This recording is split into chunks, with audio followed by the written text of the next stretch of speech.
Yeah.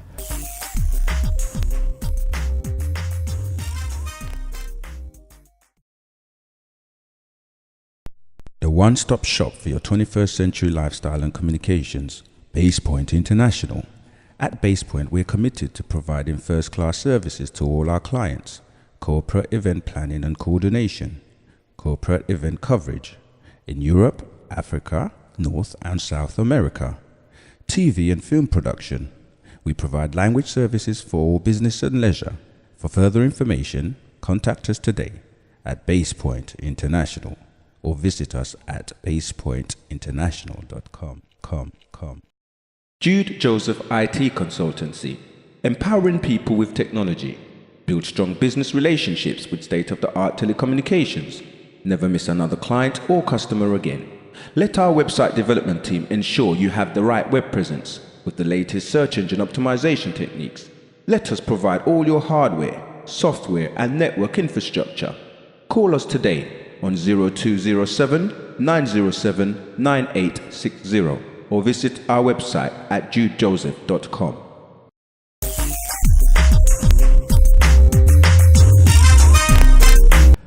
You mentioned, or you described, the money transfer sector as an honourable sector. I find that a very interesting choice of word. Could you explain what you meant by that?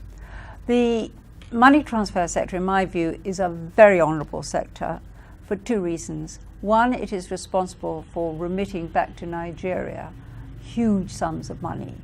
If you include both the informal and the formal sector, it's probably as much as $12 billion a year. So the total aggregate is of a scale which cannot possibly be ignored. Second point, because very often money transfers, are largely sent in small amounts, they are therefore not considered terribly serious or very important or significant. And thirdly, because of the difficulties of financial crime and money laundering, which can happen through the informal sector, that there is a tendency therefore for it to all be given a slightly sort of shadowy grey look. But as I said, the importance of the remittance market and the transfer sector is so great and has such a fundamental effect on the lifestyle and general development of Nigeria that we really now must regard it in a totally different light and indeed give it all the support we possibly can. Okay. Well, looking at the balance between the formal and the informal side of things, I mean, I believe you mentioned something like $3 billion per year in the formal sector as compared to 12 billion in the informal. There's clearly an imbalance there. Do you think that cultural issues outweigh any other factors? I mean, in terms of Nigeria, people do very much like the personal contact. Could that be one of the reasons to explain why people tend to prefer to use the informal sector? I think the informal sector has really developed for a number of reasons. You're absolutely right, people like the personal contact. But the formal sector have not made themselves sufficiently attractive or accessible to the informal sector. The informal sector find that there's too much hassle involved. They don't like the costs. They find that they can't reach the money in the rural areas, particularly in the outlying areas. It's just not there. And the costs. And the costs in the formal sector can in some cases be far too high and take too long. And basically what we're finding is that because of all these elements, therefore the informal sector has flourished. Now the danger is this: people who rely on the informal sector can often find themselves cheated. The money doesn't arrive. And these are very serious considerations. And therefore what I would like to do is to try and make the formal sector more attractive, more trusted, cheaper, more accessible across the country, and therefore we can bring them all within the protected arena where people's own interests will be looked after.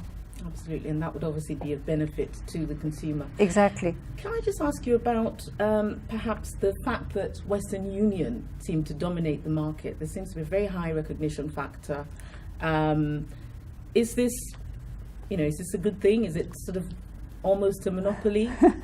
Well, I think in fact even the Western Union would agree that diversification and competition is healthy for everyone. Just so happens that Western Union were there first. Now, there are other companies operating as well. You've got MoneyGram, you've got Travelex, and you've got smaller operators. And in fact, I would like to see a much greater opening up and facilitating of the smaller operators into Nigeria. And it will be done, it will happen, because also people like choice. But And sorry to interrupt, but what is it that Western Union are doing that the others are not? Western Union have a huge resources, and they have actually created a reach far wider and deeper than anywhere else in the country. They do have the quality factor that they are trusted. However, they are amongst the most expensive, and they would accept that themselves. So you have to pay a price for it. I would like to see the same kind of reach, the same accessibility at much less and a much cheaper cost, and indeed as fast as Western Union, and I think it's perfectly possible to do it.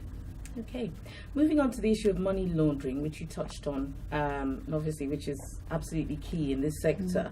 You explained that it is difficult to identify, when it's going on, and you gave some sort of suggestions as to ways in which the financial services sector can work together.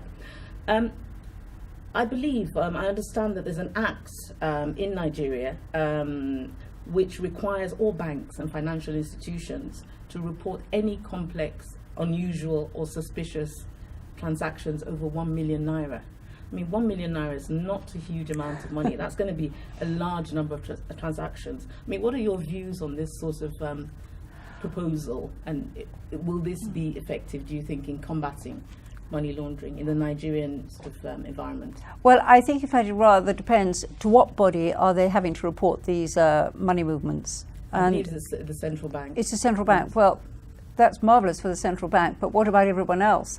The real difficulty is people should share the knowledge. So Bank A, Bank B, remittance senders, all sorts of people should have a means of accessing a tracking device, an audit device, so they know where there is indeed questionable money travelling. And it's not easy, but to my mind, I see absolutely no point in people sitting on a worrisome transaction, and then that person then goes to another bank, another outfit, and the same happens again. We must actually protect the public, and therefore I think in a sense a proper audit tracking system is essential. Well, I would say to you that, as far as I'm concerned, I think this is a great thing. Number one, it's a great way of showing the Nigerian banking sector to the rest of the world. And beyond that, it's also a great way of showing what steps have been taken by the central bank governor and his team towards reforming Nigeria, or the Nigerian banking system. And I want to share with you very quickly, in summary, that I believe that even from the things that have been done in this place, we believe very strongly that by December 31, 2025, Nigeria will be the world's financial capital. Now, that might look to some people that's strange, but I tell you, the seeds have been sown. And there are things that are going to be done, and it's all because this conference has taken place. I think this seminar has been fantastic. It's shown the best of Nigeria. It shows that the head of the banking sector, Professor Soludo, is doing a fantastic job. A consolidation of 79 banks down to 25 shows that the main business has been well attended. And I think if we have more seminars like this, which actually tells us what is happening in Nigeria, to get Africans in the diaspora, specifically Nigerians, to show interest, then it'll be easier to convince international investors to say that Africa or Cameroon or Nigeria is open for business. It's been fantastic. I hope there were more representation from in terms of women. I saw a few women here, but I know Nigeria has a lot of dynamic women who are doing wonderful stuff. I didn't know that there's been so much change in the banking industry. I mean, I cover business for my station, and we'll be monitoring the consolidation process from day one to the present. And most of what has been happening, we assumed some of them were just media hypes, But coming out here and seeing their presentations and seeing the passion with which they're talking about, that this is for real.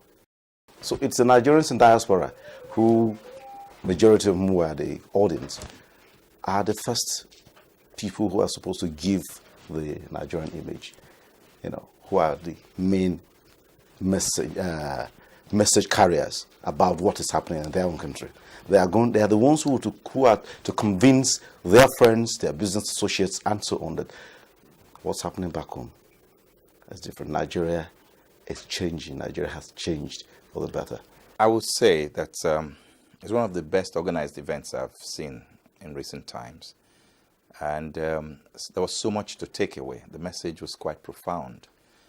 And for those people who may not be in the business of banking, coming here to take part in it and seeing what transpired, you have more information to come out with, you're better educated, and as a Nigerian, you feel more confident that the future of banking in Nigeria has a lot of promise. And of course, being organized by the Central Bank of Nigeria in association, in partnership with Business in Africa, we see therefore that it was put together by a well thought out team who were very professional and who knew what they wanted to do. Well, we've come to the end of the Global Banking Conference here at the Dorchester in London. 89 have become 25, and with this rigorous pruning comes the responsibility to ensure that the Nigerian banking sector is reliable, has transparency and accountability, and also is sustainable. Thank you for joining us. I'm Ronke Macaulay signing off from the Dorchester Hotel in London.